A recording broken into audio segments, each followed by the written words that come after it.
unboxing. Thank you so much for tuning in. Today I'm here for a short, quick garden update. This will be my first update since my seedlings video. So just wanted to discuss the ups and downs along my fire escape garden journey. So stay tuned if you'd like to hear what's going on.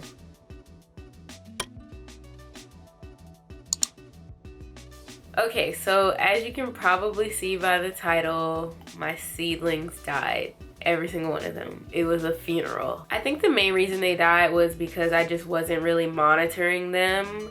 I was trying out the toilet paper rolls method for starting seeds. I knew the risks when moisture would happen and collect at the bottom and mold started to grow.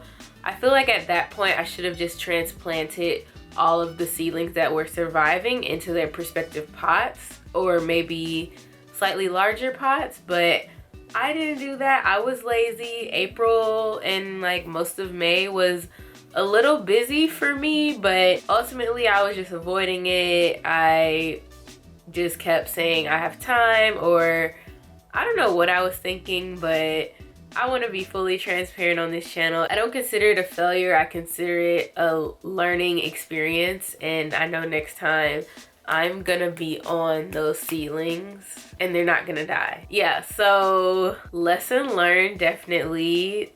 That's really the only update I have. I also cleaned up my whole fire escape. I'm gonna insert footage around this portion. But yeah, I hadn't touched my fire escape since last fall when my sunflowers, I was trying to dry out those seeds, but that didn't work out. The squirrels just got to them, and also I was traveling. But yeah, it was a mess. There was just like bags of dirt, there was overgrown weeds. So I did some weed whacking with my lovely tools, my hands, and I got a bunch of new potting soil. I got organic dirt for everything I'm growing that I plan to eat. I got some Miracle-Gro potting soil for my flowers. I directly sowed every single seed. We're gonna see how that works. I've never done that, or I did it with basil last year, but that was like, it was like the middle of September when I directly sowed those seeds, and basil's gonna grow, you know, like there wasn't gonna be any trials with that. But yeah, I directly sowed some marigolds, some little gem lettuce seeds, some lemon balm. I still had lemon balm from last year because that is an annual, or is it perennial, the ones that come back? I don't know. I'll fix it in editing. But the lemon balm I had just looked really sick, and I had more seeds, so I just like got rid of that plant and added more seeds. I got a chamomile starter and I got some basil starters, but those are the only plants that I got like from the nursery. Everything else is gonna be seed. Also some other seeds from the seed keeping. If you watch my seeds haul, I have a few of those starting. We'll see what happens. I started the tomatoes again. There's two different flower varieties I started, and arugula.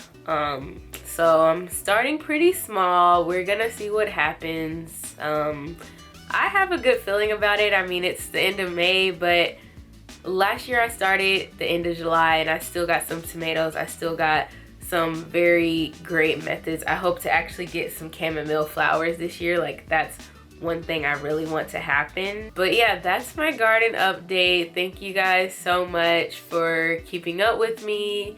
I'm gonna keep updating this garden series. It really brings joy to me to be growing things with the limited space I have right now and learning along the way. If you have any tips or any valuable information you'd like to bestow upon me, please comment below. If you guys like the hair, feel free to check out my braid out tutorial. This is a really old braid out and I just like slick my edges, but if you would like to achieve this look, check out that video. I hope you all have a wonderful week. Thank you so much for watching, and I'll see you in the next one. Bye.